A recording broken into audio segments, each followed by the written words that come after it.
Olá, amigos e amigas, boa noite a todos e todas, ou bom dia, ou boa tarde. Sejamos todos muito bem-vindos e bem-vindas.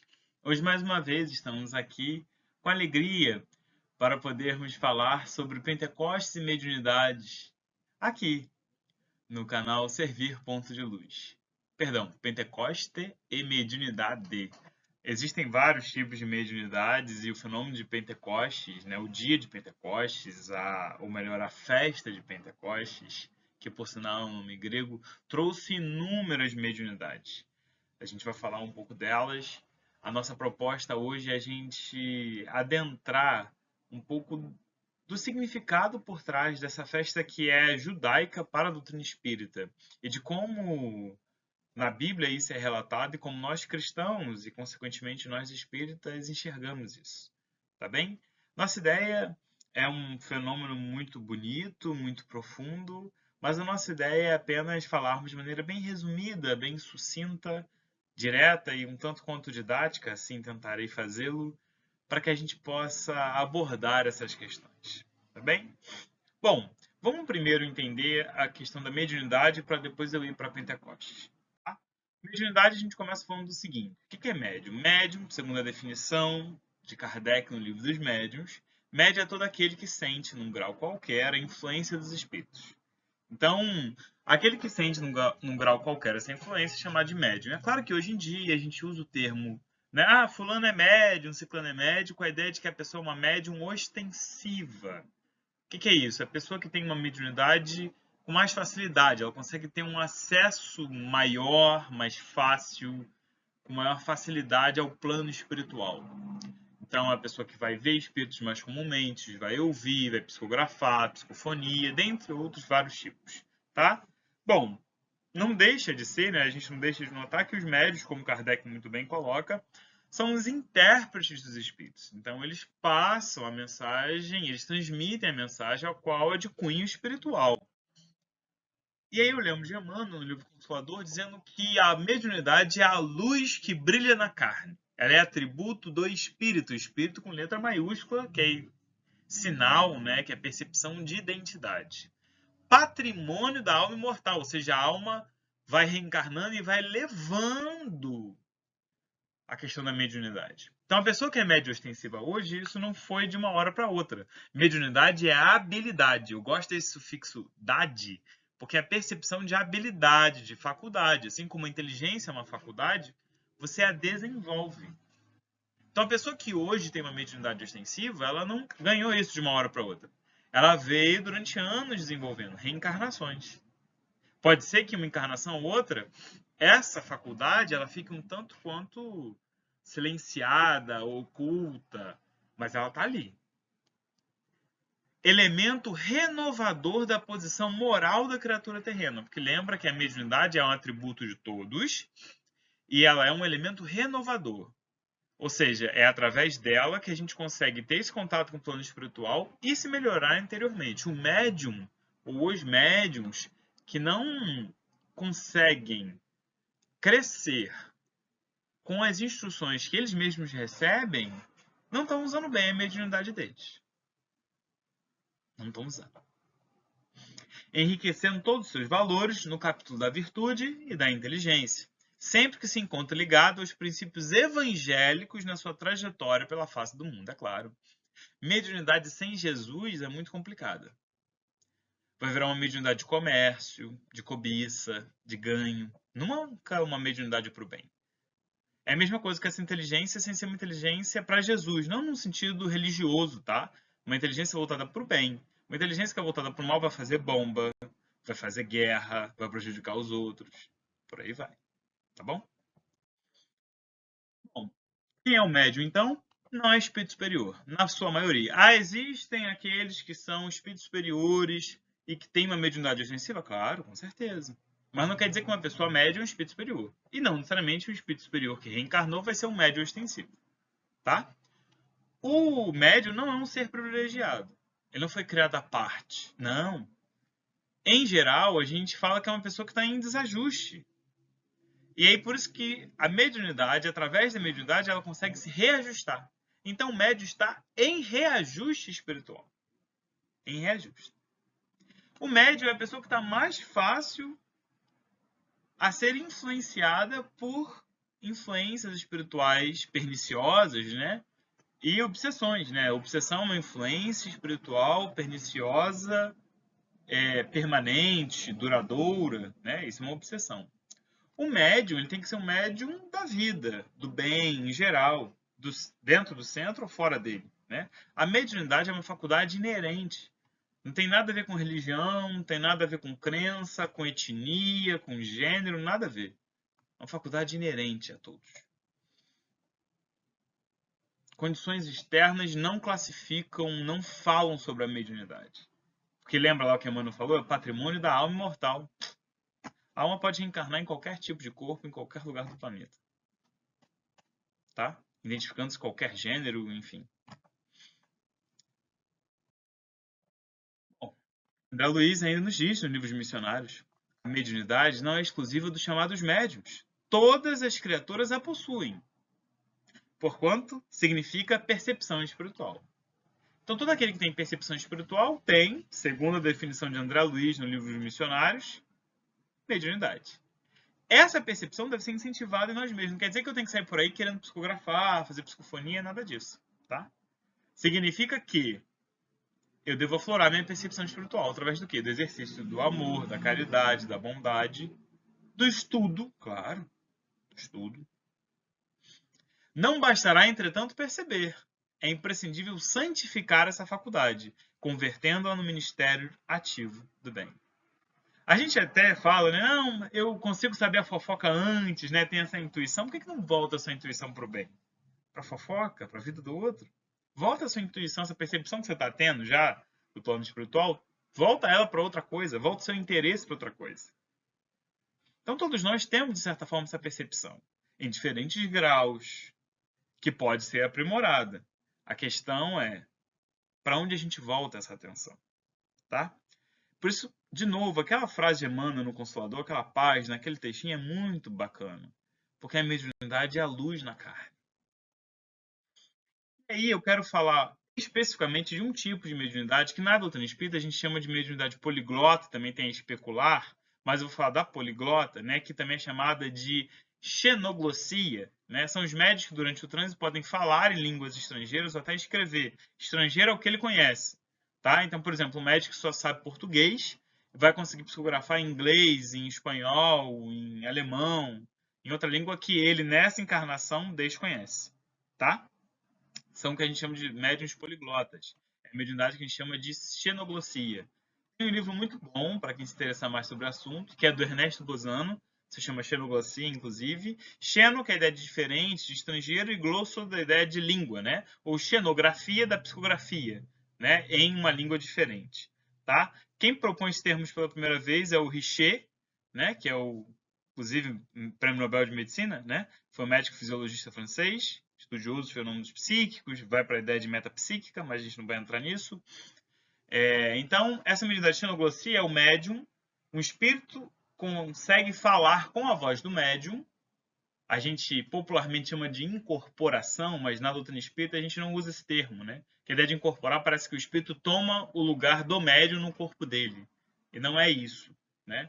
Mas tudo bem, no popular a gente chama incorporação, mas dentro da doutrina espírita, dentro dos estudos práticos, não tem sentido a gente chamar de incorporação, tá? A gente fala de psicofonia. Mas tudo bem, no popular você não vai sair corrigindo as pessoas na rua, por isso, né? Mas então essa mediunidade de xenoglossia é justamente isso, é um médium que desconhece uma língua e está falando. Porém, ele desconhece essa língua nessa encarnação, tá? Em outra encarnação ele tem que ter esse acesso. Senão os espíritos superiores não conseguem através dele falar. Ele tem que ter alguma coisa lá atrás no inconsciente, né, de outra encarnação. Então, por exemplo, se nessa encarnação eu não sei inglês, aí vem um espírito e ele fala inglês, né? Através de mim ele consegue falar inglês. Então, nessa encarnação eu desconheço o inglês, mas eu tenho que ter conhecido em alguma outra, para ele ter o respaldo, para ele ter o vocabulário, tá bom? Então, é o que a gente chama de xenoglossia, ok? E aí, a gente vai falar dessa festa judaica, né, que é uma grande festa judaica. O judaísmo tem várias festas. Existem 3 grandes festas judaicas, né? Essa é uma das 3 grandes, que é a ideia de Pentecostes, né? essas três grandes festas judaicas, né? Pentecostes, inclusive, é um nome grego. Quem dá esse nome é Lucas, tá? O evangelista Lucas, né? Que era grego, era médico, era grego.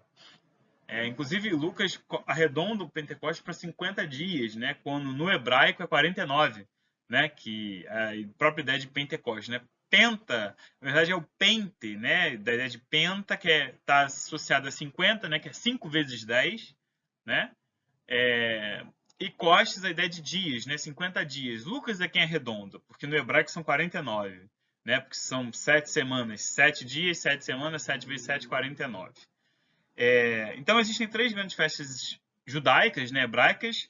Eu não sei se eu vou falar o certo, né? Shiloshá, Regalim, né? Essas três grandes festas judaicas, elas representam as três grandes caminhadas, né? Que são as peregrinações que os judeus fazem até a Cidade Santa, né? Essas festas de peregrinação representam grandes movimentos que aconteceram dentro da história do povo judeu, né? A primeira delas é o Pessah, que é a Páscoa, né, que a gente reconhece como a Páscoa, que vem da ideia de pulo, né? O pulo, o passar do anjo, né? Quando acontece a situação do povo judeu sair do Egito, eles a última praga, né, a última praga é a praga, né, a última chamada divina é o anjo da morte, né? Então o anjo da morte passa pelas casas, mas ele pula as casas que tem o sangue do cordeiro na porta, no umbral da porta, né? Então as casas que tem esse sangue no umbral da porta, o anjo não aparece e o primogênito é poupado. As casas que não tinham, os primogênitos são levados por esse anjo, né? Pelo Espírito de Deus da morte, né? É essa a ideia. Então, Pessá, né? Ou Pechá, que é a percepção do pulo, né? Do passar do anjo, essa passagem. O Shavuot, que é o Pentecostes, que é nada mais nada menos que Pentecostes, o nome da luz, como eu falei, mas é a festa das primícias, né? A festa da colheita, a festa das primícias, e tem também o Sukkot, que é a festa dos tabernáculos, né? Ou das barracas, né? Sukkot, Sukkot, não sei se eu vou saber ao certo pronunciar. Mas essa festa dos tabernáculos, das barracas, todas essas três festas, Jesus participa, né? Participou das três grandes festas, né? Em diferentes ocasiões, mas reúne todos eles nas três grandes festas no mesmo cenáculo, né? No mesmo local, isso é bem bacana. Então, em hebraico, se chama Shavuot porque é a ideia de 7 semanas, né? Então, Shá, que é a ideia de 7, e Vo, que é a ideia de semanas, né? Então, são 7 semanas após. Isso era de uma percepção levítico, né? É um ordenamento judaico de se fazer, né? Lá de Moisés. Como tem 50 dias, o certo seria 7 semanas e 7, então é aqui que foi traduzido do hebraico para o grego, do grego arredondaram, mas o certo contem 7 semanas, até um dia depois do sétimo sábado. O 7 é um número muito significativo para os judeus, porque o 7 está associado à ideia de misericórdia, de navalha divina, né? Então apresentem uma oferta cereal novo ao Senhor. Onde quer que morarem, tragam de casa 2 pães feitos com 2 jarros da melhor farinha, cozidos com fermento, como oferta movida aos primeiros frutos ao Senhor. Bom, em Êxodo 12 tem as informações certinhas para a festa de Shavuot, né? Mas aqui eu peguei essa informação de Levítico para falar sobre essa questão da data, né? Deles colocarem. O Levítico fala sobre as leis, né? Êxodo foi quando foi estabelecida essa festa, essa comemoração, tá bom? Mas o que a gente pode falar? Antes de eu falar do dia do Pentecostes, de fato, né? É interessante uma coisa. O seguinte, essa festa das primícias, né? Essa festa de Pentecostes, né? Essa festa de 7 semanas, ela se comemora algumas coisas, né? A festa das primícias, que a gente conhecia bem, relembra a colheita, né? Do trigo, da cevada.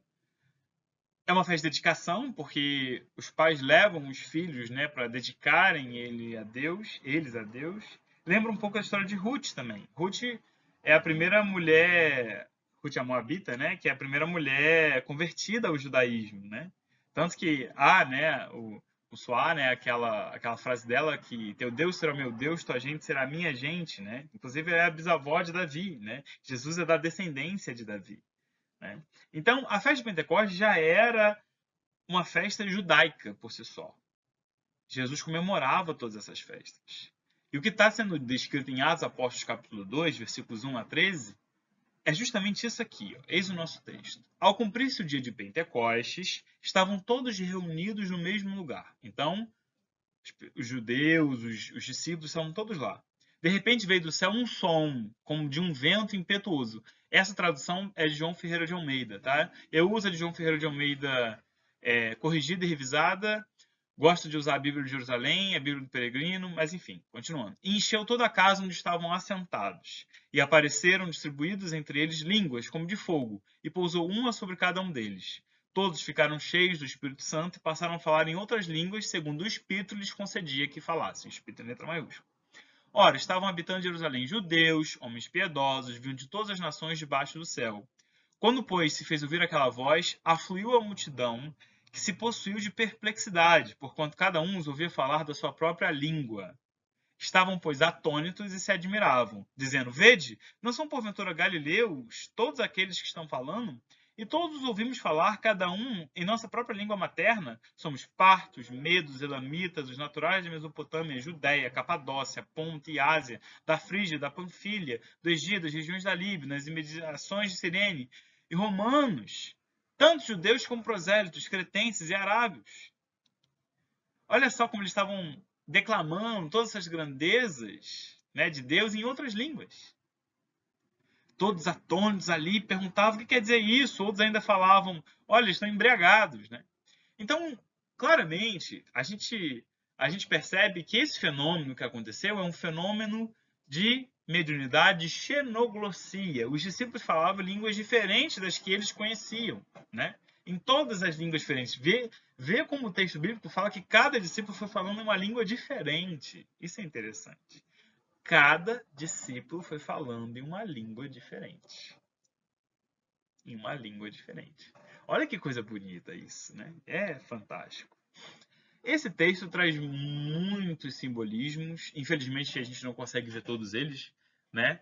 Mas eu quero falar de dois, vou tentar falar rápido. A primeira ideia de línguas de fogo, porque Lucas faz uma brincadeira com aquilo que João, por exemplo, faz no evangelho dele, né? No princípio era o verbo se fez carne.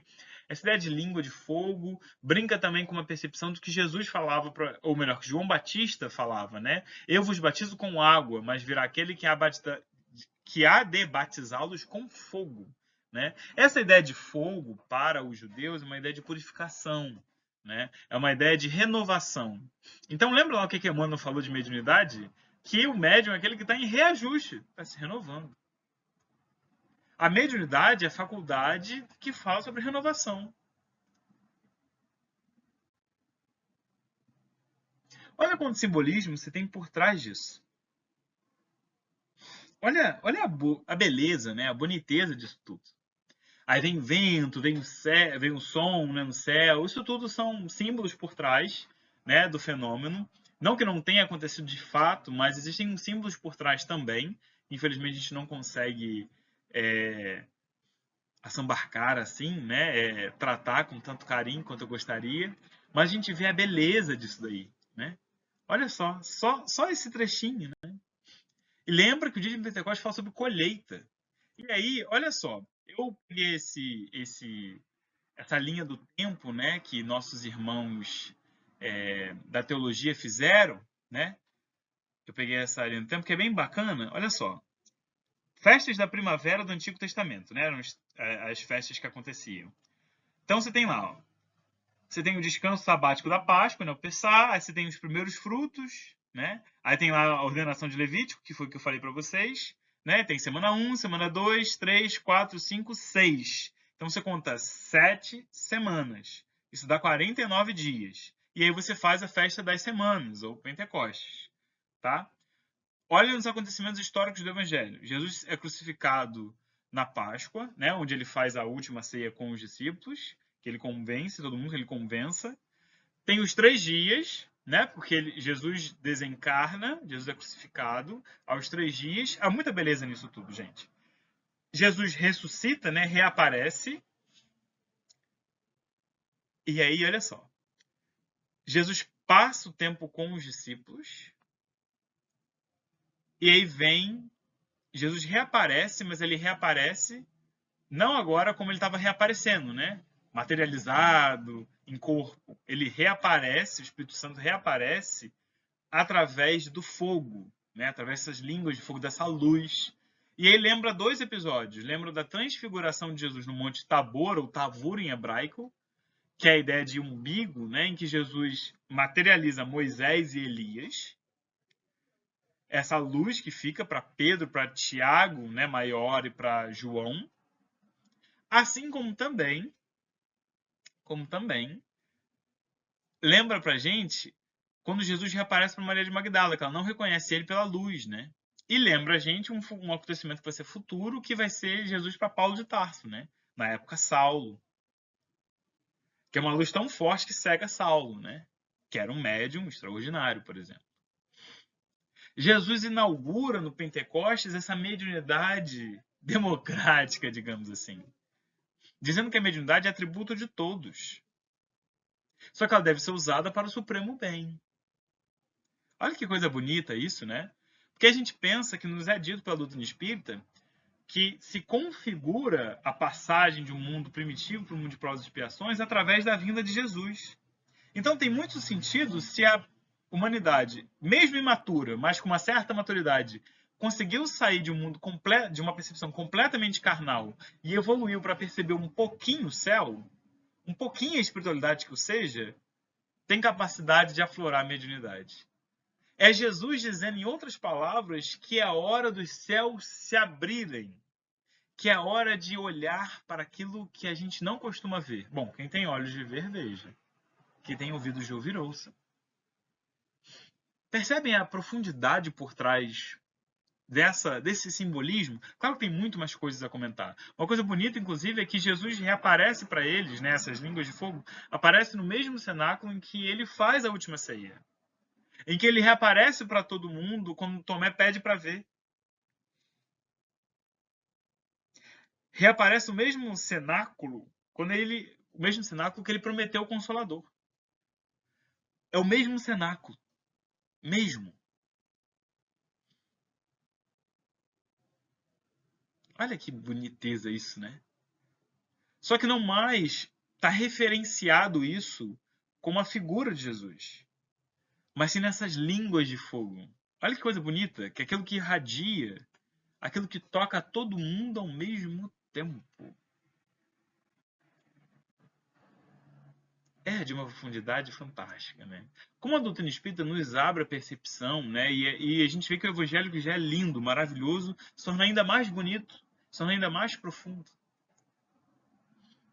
Então, olha como a doutrina espírita mostra pra gente que esse acontecimento é um acontecimento de mediunidade, que mostra pra gente como Jesus inaugurava na Terra essa percepção fantástica da mediunidade para todos, né? Essa abertura, essa percepção, né? Vós sois deuses, tudo que eu fizer, vós podeis fazer, e se quiserdes muito mais. E mostra que essa mediunidade dedicada ao bem é que importa. Lembra lá o que Emmanuel falou lá no começo do Consolador que eu falei? Mediunidade é a luz que brilha na carne. Língua de fogo, né? E aí o que eu achei muito mais bonito é que vocês devem lembrar do texto anterior, quando falam assim, embriagado, né? Pedro se levanta e faz um discurso maravilhoso. Maravilhoso. Fantástico. E no meio desse discurso, ele cita um salmo. Salmo 16 em específico. Fizeste-me conhecer os caminhos da vida, encher-me-ás de alegria na tua presença. Através do espiritismo, da mediunidade, a gente consegue reconhecer os caminhos da vida. Foi através da percepção do plano espiritual que chegaram as informações que a gente tem hoje. Seja através de Moisés, seja através de Jesus, seja através dos profetas, dos médiuns que Kardec utilizou, de Chico, de Ivone, de Divaldo, de José Raul Teixeira. Fizeste-me conhecer os caminhos da vida. É aí que a gente para e pensa que a vida ela não é só isso daqui, que a gente toca, que a gente vê, que a gente sente. Encher-me-ás de alegria na tua presença. Lembra aquela percepção espiritual que eu falei que todo mundo tem, que André Luiz reforçou, né? Perceber esse plano espiritual é perceber que a gente está sempre sendo acompanhado, que esse supremo bem nos acompanha quando nós o sentimos. Que essas línguas de fogo estão conosco. Não necessariamente para a gente fazer um fenômeno de xenoglosia, mas se é para o bem, estamos sempre bem acompanhados. Que coisa bonita, que coisa fantástica. Queridos e queridas, peço desculpas pela pressa em falar, mas eu queria e espero que tenha conseguido demonstrar a beleza, ou pelo menos o gostinho da beleza que essa passagem nos traz. E que a gente possa se dedicar mais e mais a ler, a interpretar, a entender o Evangelho. Jesus nos inspire, nos acompanhe. Muito obrigado pela oportunidade e até uma próxima.